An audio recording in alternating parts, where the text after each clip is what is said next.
Budget आया उसका budget पहली बार, हालांकि पूरा बजट नहीं है, पूरा बजट तो नई सरकार बनने के बाद आएगा, लेकिन देश ने विकसित भारत बनने की तरफ पहला कदम रख दिया है। विस्तार से सारी जो उसकी योजना आएगी, वो जो फाइनल बजट आएगा उसमें आएगी। अच्छा सर, जिस तरह से पूर्व मुख्यमंत्री भूपेंद्र सिंह हुड्डा ने इसको गरीबों और किसानों के विरुद्ध बजट बताया, हुड्डा साहब को मालूम होना चाहिए कि ये बजट नहीं है, ये वोटर अकाउंट है। अच्छा, तो कांग्रेस जो है ईडी को ये कह रही है कि ईडी का दबाव डाला जा रहा है कांग्रेस। नहीं, दबाव उनको ही लग रहा है जिन्होंने गलत काम कर रखे हैं। जिसने गलत काम नहीं करे उसको किस बात का डर है? भाई क्यों डरते हो? अगर तुम ठीक हो तो ये जो गलत काम कर रखे हैं तो उन्हीं को ही डर लग रहा ज्यादा। आप भी कह रहे बार बार। हुड्डा कहता है कि उसके खिलाफ चक्रव्यूह रचा जा रहा है, बीजेपी चक्रव्यूह रचती है, उसको घेरने की कोशिश की जाए, तो सरकार प्रयोग कर रही है। देखिए, हुड्डा साहब किसी को भी ईडी बेमतलब तो बुलाते नहीं है। अब अपने सीएम रहते हुए जो इतने यहाँ पर भूमि कांड हुए, तो उसमें इनकी क्या भूमिका है उसकी जांच की जा रही है। और मैं तो कहता हूँ कि जब तक इनको ईडी से क्लीन चिट ना मिले, he should not come in elections. Hemant Soren की गिरफ्तारी को भी मतलब जायज नहीं बताया जा रहा है। हेमंत सोरेन ने कहा है सिर्फ 8 एकड़ जमीन है और वो भी जो बेची नहीं जा सकती। ऐसा है, फैसला जो ईडी नहीं करती है, ईडी तो केस बना के कोर्ट के सामने पेश कर देती है और कोर्ट में सबको अपनी अपनी बात कहने का मौका भी मिलता है। अब ऐसे तो केजरीवाल जी कहते हैं महा ईमानदार, पर उनके लोगों को आज तक कोर्ट ने जमानत नहीं दी। ईडी ने हो सकता है जबरदस्ती पकड़ लिया हो, पुलिस ने हो सकता है जबरदस्ती पकड़ लिया हो, लेकिन कोर्ट के ऊपर तो ये आरोप नहीं लगा सकते। कोर्ट में कई बार वो पेश हो चुके और उनको जमानत नहीं दी जा रही। चंडीगढ़ इलेक्शन को फेयर मानते हैं आप? मेयर का जो चुनाव हुआ है, और चंडीगढ़ का इलेक्शन पूरी तरह से वो विजयी हुए हैं। इनके लोगों को तो अपनी वोट ही डालने नहीं आती, और जिनको वोट डालनी नहीं आती, अपनी वोट वो नहीं डाल सकते, उनको दूसरों की वोट मांगने का अधिकार कहाँ है? ये कैसे हो जाता है? राज्यसभा में भी वोट जो है कैंसिल हो जाती है उस चुनाव में, और मेयर के चुनाव में भी। इनको अपने जो इनके मेंबर है ना, उनका टेस्ट करवाना चाहिए। अच्छा, पीजीआई से लोकसभा चुनाव को लेकर कांग्रेस दावा करेगी 10 सीटें जो प्रदेश में। देखिए,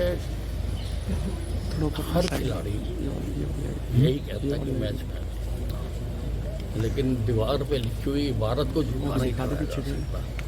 सारे हिंदुस्तान में आज भारतीय जनता पार्टी की लहर है।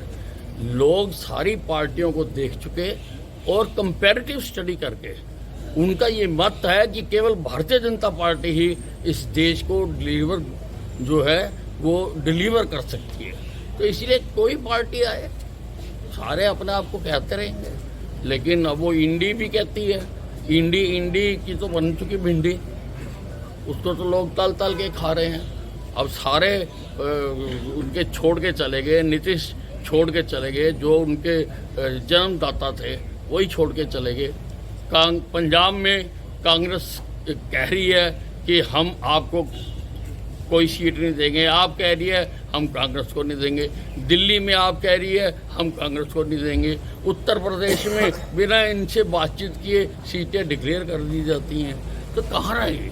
तो आपको तो फायदा ही है सर। तो हम तो कह रहे हैं ना, तो इंडी भिंडी कहाँ रह गई? अच्छा, पीजीआई के कामों से कितना संतुष्ट हो? नहीं, पीजीआई में काम ठीक होगा। और क्या सौगात दे रहे हैं? नहीं, इसके लिए हम यहाँ पर जो मैंने काम दिया हुआ है वो ट्रांसप्लांट का काम दिया हुआ है, लीवर ट्रांसप्लांट का और किडनी ट्रांसप्लांट का। तो उसके ऊपर आगे बढ़ रहे हैं। कब तक हो जाएगा? उसके लिए करता हूँ मैं बात, लेकिन उसके लिए सारे जो आदेश थे वो हमने जारी कर दिए। हरियाणा सरकार का बजट आने वाला है। हरियाणा सरकार का बजट आने वाला है। शिक्षा और स्वास्थ्य पे कितना एलोकेशन करते हैं?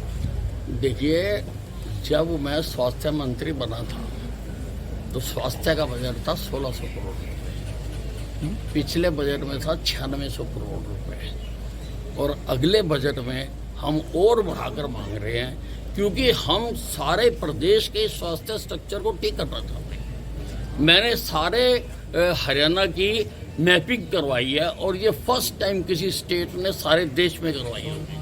मैपिंग कराई है, उसकी रिपोर्ट हमारे पास आ गई।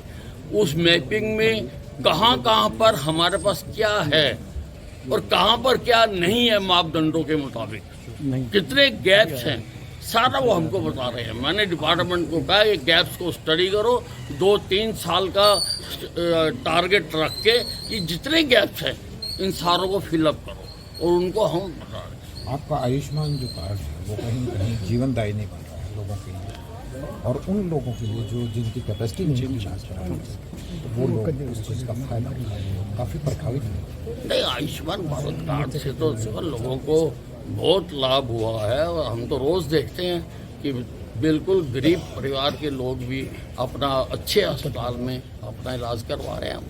अच्छा सर, एक लास्ट सवाल है।